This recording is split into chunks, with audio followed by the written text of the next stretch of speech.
ప్రస్తుతం భారతదేశ న్యాయ వ్యవస్థ వీరాభిమన్యుడిలా పోరాడుతోందని, అంతిమంగా ఈ జ్యుడిషియరీ భారతదేశ ప్రజాస్వామ్యాన్ని కాపాడుతుందని విశ్వాసం ఉందని సిపిఐ జాతీయ కార్యదర్శి నారాయణ చెప్పారు.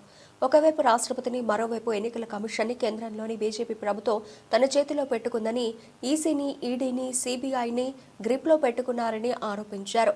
జ్యుడిషియరీ ఒకటే న్యాయాన్ని నిలబెట్టేందుకు కృషి చేస్తోందని, నామినేటెడ్ గవర్నర్లుగా నియమించబడిన వారు ఎన్నికైన ప్రభుత్వాలను శాసిస్తున్నారు అని ఎద్దేవా చేశారు. సెప్టెంబర్ 22 నుండి చండీగఢ్లో జరిగే జాతీయ మహాసభల్లో విశాల ప్రాతిపదికన యాంటీ బీజేపీ ఫ్రంట్ ఏర్పాటే దిశగా కృషి చేస్తామని చెప్పారు. ప్రస్తుతం భారతదేశం న్యాయ వ్యవస్థ వీరాభిమన్యులాగా ఫైట్ చేస్తా ఉంది. అంతిమంగా ఈ జ్యుడిషియరీని భారతదేశ ప్రజాస్వామ్యం కాపాడుతున్న గట్టి విశ్వాసం నాకు కూడా ఉంది. ఎందుకంటే ఒకవైపు ప్రెసిడెంట్ ఆఫ్ ఇండియాని గ్రిప్లో పెట్టుకున్నారు, ఈసీని గ్రిప్లో పెట్టుకున్నారు, నీతి ఆయోగ్ ఇండియా పెట్టుకున్నారు, సిబిఐని గ్రిప్లో పెట్టుకున్నారు. జ్యుడిషియరీ ఒకటే న్యాయ వ్యవస్థ కోసం ఫైట్ చేస్తా ఉంది.